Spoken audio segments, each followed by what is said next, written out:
danser avec un mystérieux bracelet. C'est super d'avoir de super pouvoirs. Alors déjà, merci à vous d'être encore là. Science Manga est de retour et je vais voir un peu les stats et... Waouh! On a augmenté à l'envers! Trop bien les gars, continuez comme ça. D'ailleurs, si vous voulez vous abonner, vous pouvez appuyer sur le petit onglet qui est là et aussi mettre la cloche, comme ça vous aurez les dernières vidéos, sinon YouTube me la mettra dans le tube. Alors déjà, l'Omnitrix c'est quoi? C'est un fantasme. Oui, parce que qui rêverait pas de changer d'apparence et de devenir un alien ultra pété et avoir des super pouvoirs et vivre de super aventures? N'importe quel gamin. En plus, la découverte de cet artefact alien est complètement what the fuck. Imaginez, vous êtes en train de vous promener tranquillement, au lieu de trouver une petite pièce par terre, vous trouvez une arme ultime qui est capable de détruire l'univers, qui est capable de soumettre toutes les civilisations. Et vous l'avez à votre poignet et vous avez 10 ans. Mais d'un point de vue scientifique, à quoi sert l'Omnitrix? Et quelle est donc sa fonctionnalité? Est-ce que c'est possible dans notre monde? Est-ce qu'il y a des inconvénients? Je suis là pour vous l'expliquer. Tout d'abord, nous allons scanner l'Omnitrix et voir comment il marche. La source d'énergie. L'énergie devrait être extraordinairement élevée, car l'Omnitrix devrait gérer des transformations biologiques et complexes, le stockage d'informations génétiques pour des millions de formes de vie extraterrestres. Il faudrait des énergies, une énergie colossale de civilisations de type 4 voire 5. Ne vous inquiétez pas, on en parlera dans une prochaine vidéo, capable de contrôler l'énergie d'une galaxie. Alors que nous, pauvres humains, ne sommes qu'une civilisation préhistorique, face à des civilisations aliens ayant des capacités technologiquement telles qu'on pourrait les incarner, on pourrait même les représenter comme des divinités. Il n'existe sur Terre pour l'heure aucune énergie pour pouvoir faire une transformation avec l'Omnitrix. De toute façon, ça dépasse l'entendement. La transformation. Tout d'abord, on prend un être vivant, on change son anatomie, sa biochimie, son métabolisme, son ADN, ses atomes. Bref, c'est comme devenir le créateur et changer de corps, comme on change de jeu vidéo. Il y a plusieurs étapes. Tout d'abord, la sélection de l'alien. Envoi instantané par-delà la vitesse de la lumière et du temps sur une planète où il y a l'Omnitrix, où il y a la base de données. Sélection de banques d'ADN. Scan du corps de Ben 10, des 1000 milliards de cellules de Ben 10 à l'instant T, avant transformation. Amorçage de la transformation et modification de l'ADN de l'hôte, grâce à des nanomachines robots qui vont décomposer la matière à une vitesse de la moitié de la vitesse de la lumière et refaire de la recomposition d'ADN. Tiens, Edouard Elric. Eux au moins ils ont réussi. Et à la fin de la transformation, l'Omnitrix scanne en 15 nanosecondes pour faire la vérification si l'alien correspond à la demande. Voilà en gros comment se passe la transformation de Ben 10. Maintenant on va entrer dans le côté sombre de cet outil et les conséquences. Tout d'abord, il y a une incohérence qui m'a sauté aux yeux. Je ne sais pas pour vous, mais si vous vous souvenez, Ben 10 s'est déjà cloné avec Alien Force et les Echo. Ben 10 avait 3 personnalités distinctes. Et Ben 10 était coupé mentalement en 3. Donc, grâce à cet épisode, pour Ben 10, il existe le clonage, et donc l'Omnitrix peut le faire. Et je suis arrivé à une conclusion qui m'a à la fois bouleversé et à la fois pas étonné. En fait, quand Ben 10 utilise son Omnitrix, il meurt. Et non, c'est pas une blague. Ben 10 décède, et il est mort dès le premier épisode de la série. Alors oui, je sens les commentaires des bugs déjà arrivés et j'ai hâte de vous lire. Alors il y a un problème de taille. Lors de la transformation d'un point de vue cérébral, tu changes ton intelligence, ton nombre de neurones, l'assemblage de ton cerveau, les connexions avec tes synapses. Si tu deviens le petit gris, tu vas avoir une intelligence poussée. Mais si tu deviens le fauve, orange, tu deviens une bête poussée par ses instincts primaires.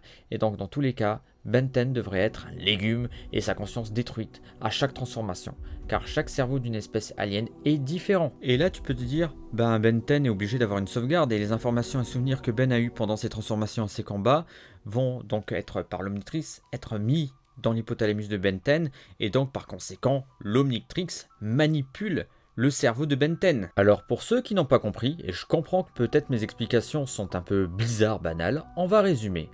T'as Alien Omnitrix avec son cerveau, combat et compagnie. T'as l'Omnitrix qui gère ça.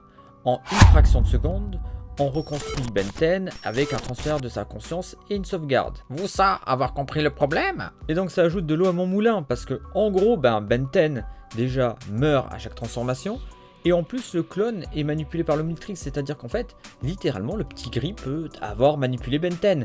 Et là on rentre dans un truc assez chelou, dans des bails assez obscurs. Et je sais que là ton cerveau se dit erreur système, qu'est-ce qu'il est en train de dire comme bêtise, ou mon dieu c'est quoi cette folie? Et vous êtes même pas prêt pour les prochaines vidéos. En gros, je pourrais même aller plus loin dans la théorie en disant que le poulpe Cthulhu de l'espace qui poursuit Ben 10 est en fait le gentil, et que Ben 10 ainsi que sa famille, ses amis et autres, ont été manipulés par l'Omnitrix. On peut avoir complètement un retour de situation. Ça aurait été génial s'ils avaient fait ça dans la série. Alors clairement, vous allez me dire, il meurt pas réellement et vous auriez raison en partie, mais tort en même temps. Voilà le paradoxe et c'est ça qui est génial. Ben 10 et ses proches ne se rendent même pas compte, mais ils enchaînent les morts et les clonages à chaque utilisation. Ben 10 est un clone, ne sachant même pas qu'il est une copie d'une copie, sachant qu'il y a beaucoup de transformations, ce qui fait que tel Alice dans la saga cinématographique de Resident Evil, le personnage de base est mort depuis le premier épisode. Nous suivons un gamin qui va se sacrifier à chaque utilisation. En vrai, si nous avions cette technologie, vous auriez tous, après moins de 2 utilisations, un cancer qui vous enverrait dans un cercueil dans les même pas 2 à 3 semaines après l'utilisation. D'un point de vue scientifique, vous avez aussi le paradoxe avec les télétransporteurs dans Star Trek, avec le problème des spins des électrons qui sont particuliers à un individu, c'est comme une carte de vous au niveau atomistique.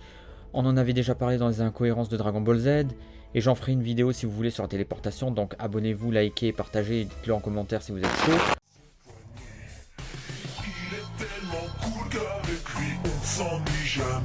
Ben 10. Si un jour vous le croisez, ne soyez pas surpris. Il se transforme d'un seul coup et sans aucun souci. Gluant, rapide ou rampant, il reste notre ami. Ben 10.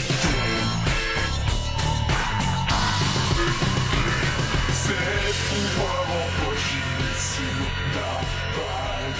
Pour nous, il se bat bien contre le mal. La peur les ennuie.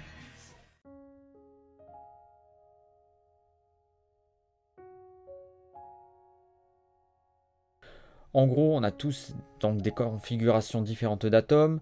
Et donc, quand tu fais ça, tu fais de la téléportation ou tu manipules quelqu'un comme ça se fait dans Ben 10, en gros, tu le tues. Mais là, on va trop loin. Et donc là, le but de la vidéo, c'était juste de vous mettre dans l'ambiance des prochaines vidéos. Et heureusement, Ben 10 est un animé de fiction. Et donc, le TL, c'est magique, c'est l'Omnitrix, c'est bon pour les gamins et tout. Ok, on a grandi avec, je comprends. Et peut-être le petit gris qui est un alien venant d'une civilisation ultra poussée à trouver une solution à notre problème actuel. Le but de cette vidéo était juste déjà de vous réinitier à la science, de vous refaire un petit coucou pour vous montrer que la chaîne n'est pas morte et qu'il y a des gros sujets très intéressants qui vont arriver.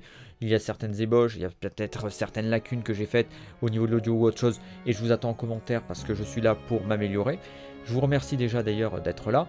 Donc juste pour vous dire que Ben 10 peut-être un jour ce sera possible, peut-être dans des milliers voire des millions d'années. Moi je considère qu'il faudrait plus de 10 millions voire 20 millions d'années avec l'évolution de notre technologie actuelle si l'humanité ne disparaît pas dans les 100 ans ou 200 ans qui arrivent. On pourrait potentiellement un jour lointain créer un Omnitrix et si et seulement si il y a des espèces aliens qui existent dans l'univers. Et là je vais m'arrêter là parce que je parle un peu vite et que je pense que la plupart d'entre vous ont quitté cette vidéo. D'ailleurs si vous êtes arrivé jusqu'à la fin de la vidéo, mettez un petit commentaire et dites le mot suivant, Kawaii Galactique Banana Split. Voilà, ça voudra dire que vous êtes allé jusqu'au bout de la vidéo et donc voilà, je vous remercie en tout cas, je vous promets qu'il y aura de nouvelles vidéos, c'est assez compliqué en ce moment, mais je vais essayer de tenir des délais. Je vous fais de gros bisous, prenez soin de vous, et à la prochaine, et merci de nous regarder, et à très vite. Et vous avez la chaîne secondaire, le Laboratoire Onirique, et j'espère qu'on atteindra les 300 abonnés. Je vous remercie, partagez la vidéo, likez, bisous, je vous love.